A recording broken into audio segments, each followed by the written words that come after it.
sou o pastor Sérgio Soares aqui, nossa segunda ministração do Clínica da Alma. Hoje eu quero falar sobre superação. Estou aqui com o meu filhão, Ângelo Costa.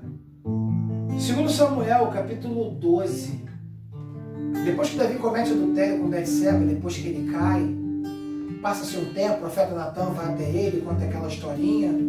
Natan diz: você, esse homem, e uma coisa muito ruim vai acontecer. Acompanhe comigo. 2 Samuel 12, 11. Assim diz o Senhor: eis que suscitarei da tua mesma casa o mal sobre ti.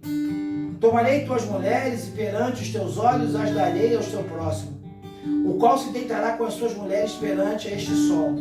Isso aqui vai acontecer lá na frente, quando Absalão expulsa o pai do trono. Por quê? O que tu fizeste em oculto, mas eu farei este negócio perante todo Israel, perante o sol. Então disse Davi a Natã: pequei contra o Senhor. E disse Natã a Davi: também o Senhor transpassou o teu pecado, não morrerás.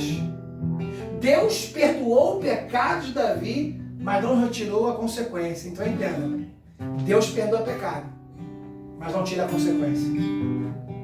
Versículo 14: todavia, porquanto conheço o feito desse lugar, sobre a maneira que os teus inimigos do Senhor blasfemarem, também o filho que te nasceu certamente morrerás. Natã termina a fala dizendo para Davi que aquilo que ele mais queria de Betseba, filho do adultério, morreria. Ok. Davi agora vai tomar 3 atitudes quando ele descobre que o sonho dele está para morrer. Sabe quando você tem um sonho e percebe que seu sonho vai morrer? Quais são as 3 atitudes que Davi toma para salvar o sonho dele? Primeiro, versículo 16, Davi buscou o Senhor. Segundo, Davi jejuou pela criança. E terceiro, Davi se prostrou pela criança. Davi não se contenta, não se conforma em saber que seu sonho está para morrer, e ele busca, ele jejua e ele se prostra.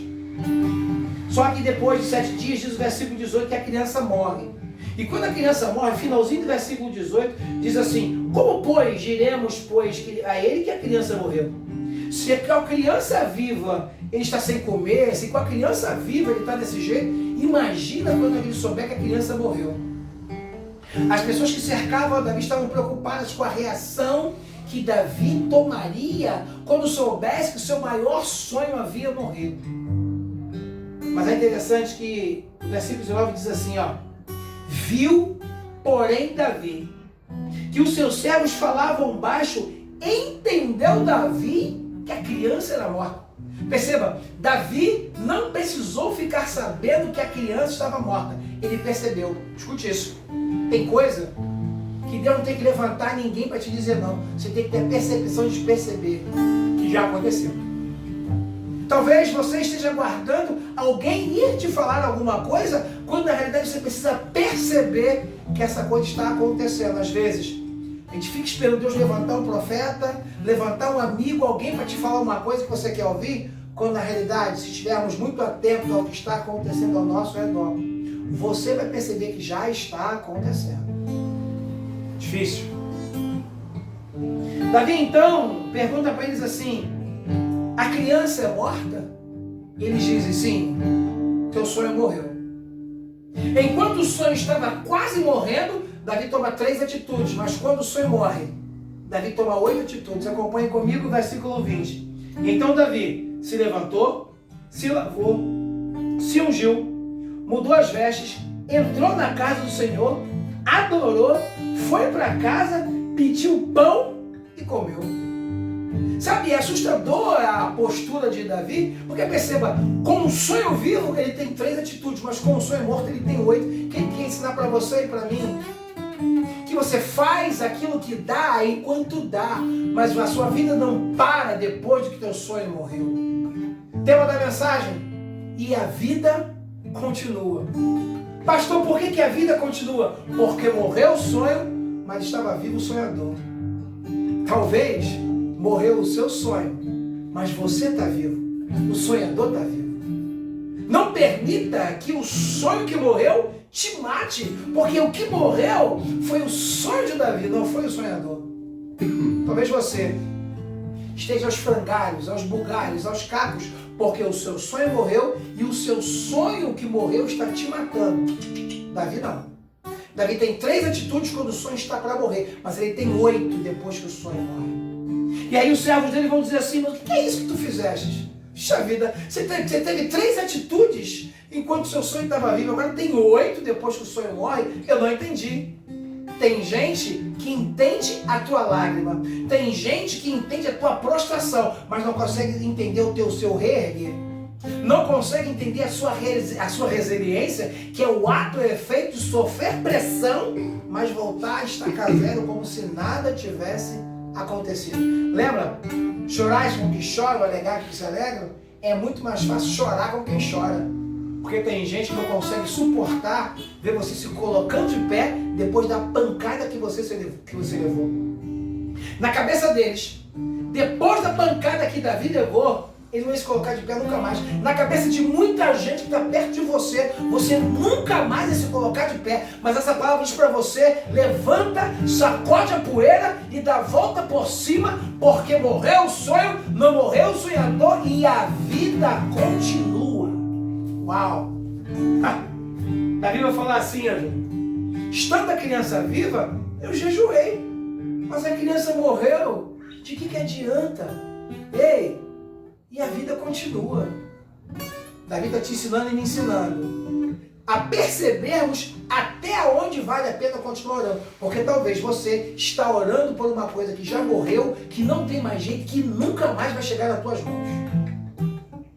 Talvez você esteja orando por uma coisa que não tem mais jeito. E aí vem essa pregação, nesses 7 minutos, vai dizer para você, ei, já era, o seu sonho morreu, mas você está vivo. Perceba, não morra porque o seu sonho morreu. Sonhos morrem, mas sonhadores têm novos sonhos. Pastor, eu não estou entendendo. Vai entender aqui, ó. Versículo... Versículo 24, então Davi consolou Betseba, sua mulher, entrou a ela, deitou-se com ela e teve um filho com ela. Me responda, nome do filho de Davi com Betseba? Salomão. O homem mais sábio da Bíblia. Você não entendeu? Vai entender. Davi toma 8 atitudes porque ele precisava ficar de pé. Alguém na tua casa tem que ficar de pé para consolar quem não tem força. Ei, se Davi fica chorando e Betseba fica chorando, Salomão nunca ia nascer. Então Davi entende, ei, alguém nessa casa lá charabando nerecadarabá. Ei, alguém nessa casa tem que se colocar de pé. Alguém tem que entender que o sonho morreu, mas o sonhador está vivo. Os sonhos de Deus são maiores que os teus. Coisa linda! Tão grandes que nem pode imaginar. Meu Deus do céu. Não desanime, filho, eu vou te consolar. Nas minhas promessas volte a acreditar.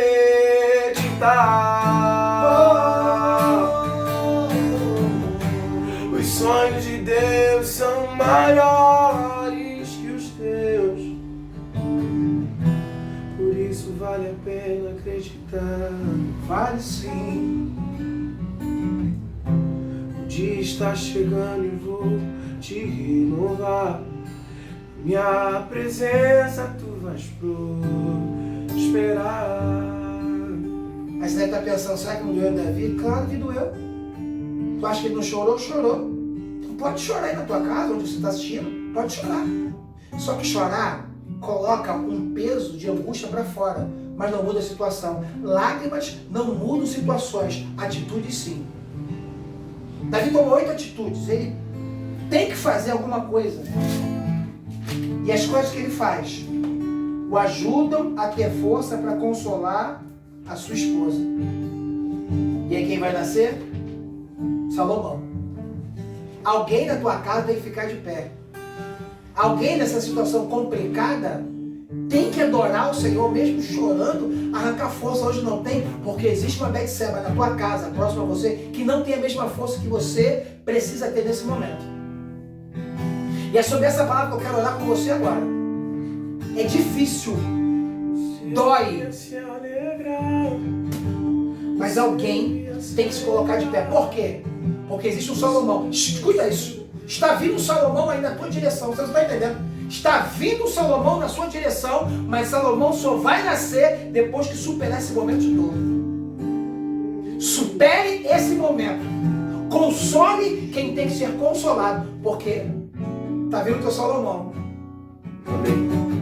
Mas para Salomão vir, você tem que buscar força para consolar quem não tem força. Mas, Deus, obrigado por esse tempo com os teus filhos. Obrigado por essa palavra, por esse ambiente de adoração. Que essa pessoa, Deus, que está orando por uma situação que não tem mais jeito, essa causa da justiça que já tem mais de não sei quantos anos, ela ainda sonha que esse dinheiro vai chegar. Deus talvez nunca mais vai vir. Fala ao coração dela. Essa pessoa que está orando por alguém para voltar, quando na realidade essa pessoa não vai voltar nunca mais, meu Deus. Só o Senhor para arrancar essa pessoa desse cemitério e mostrar para ela uma maternidade de um novo sonho que está para ser gerado, mas ela precisa entender que esse sonho já morreu e que a vida continua. Deus, é uma palavra difícil, que só o teu Espírito para consolidá-la no nosso coração, em nome de Jesus. Resumindo esse tempo todo, morreu o sonho, mas não morreu o sonhador. Ei, e a vida continua. Fique com essa palavra. Deus te abençoe. Graça e paz. Os sonhos de Deus são maiores que os teus, tão grandes que nem pode imaginar. Não desanime, filho, eu vim te consolar. As minhas promessas vão te acreditar.